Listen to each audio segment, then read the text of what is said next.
Hi everybody, it's your old pal Chuck, and we're going to be doing another build video because everybody loves to see a grown man struggle with Lego derivative blocks. Picking up where we left off, we're doing more of the Kreo micro change figures. Interesting thing I figured out while I was in my store, basically they changed the numbers. And we figured it out. It's that last number there that's important. So if you have an older list that starts with like 1 or something, just look at the last number and that will tell you who the figure is. And, well,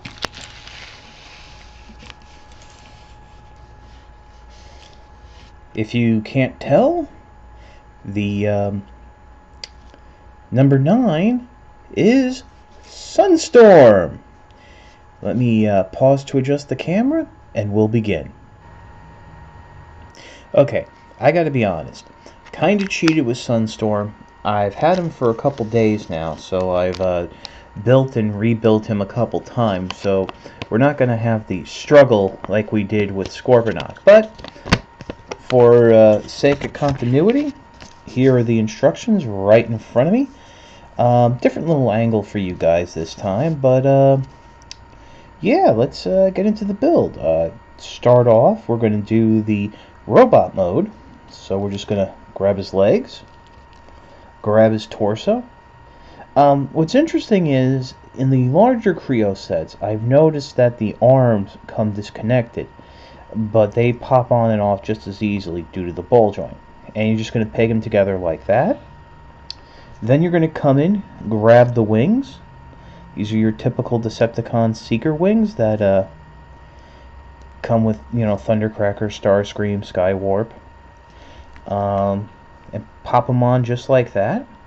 Going to grab the head, and I think as a nice little homage to the fact that Sunstorm was Starscream's clone, that is Starscream's head. I'm pretty sure. I don't have the Starscream set. So make sure that's on straight. There you go.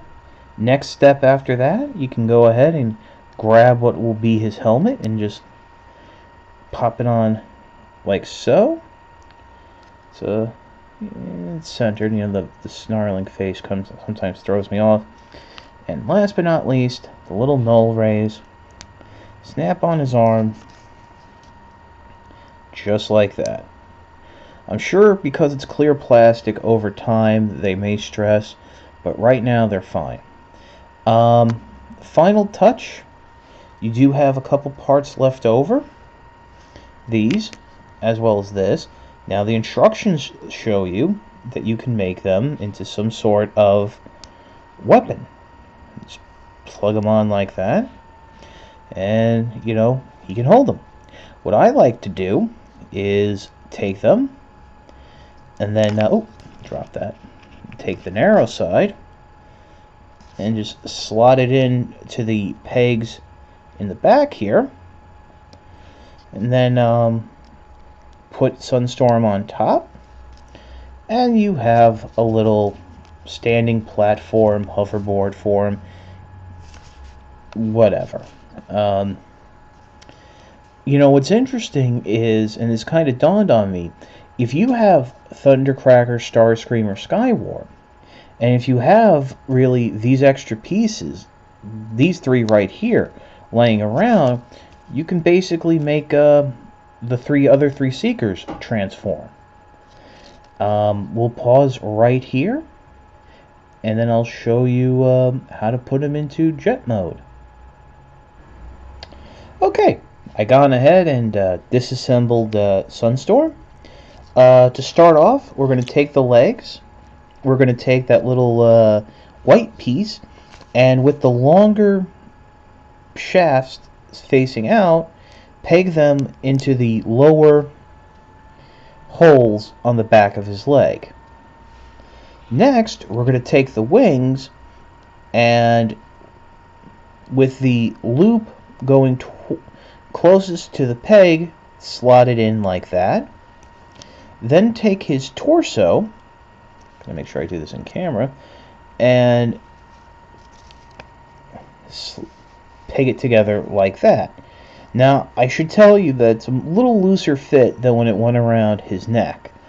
But you may want to also try to straighten the arms out a little, because the next step is you're going to come in and clip the null rays on, or whatever Sunstorm's blasters were called.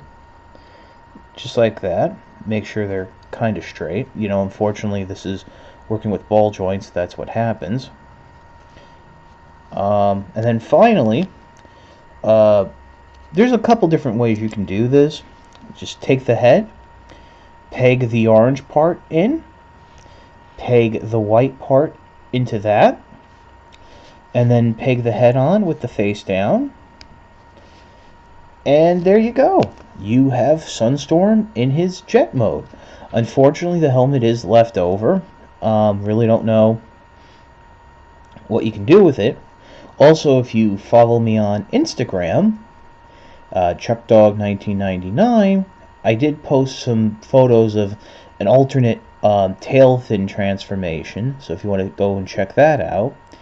For articulation in robot mode, which, you know, watch while I'm talking, I can get back to. These are quite fun, by the way. I do enjoy taking them apart, putting them together. Found these in Walgreens for $3 and change. I don't know if that's the going rate or not. Haven't been to Toys R Us in a while. When I was in Toys R Us, never saw these, so these were really the first time, and I know that second wave is coming. But so yeah, so I'm just gonna leave the null rays off so I can demonstrate the articulation. But like all Kreo figures, arms are on a ball joint, head can swivel, but as you can see, it's kind of difficult with this helmet. You gotta go in there and grab the face, and then it's sort of like you might be knocking the helmet off. Waist can rotate, and ball jointed hips. Like I said, these are fun figures. They're a couple bucks, and it's really gotten me interested in trying some of the larger sets, which, to be honest, I wasn't really into in the first place. This is your old pal Chuck for Sunstorm. We'll see you next time, and it will be a pure build Kreo minifigure, which means I'll probably end up pulling my hair out. Talk to you later.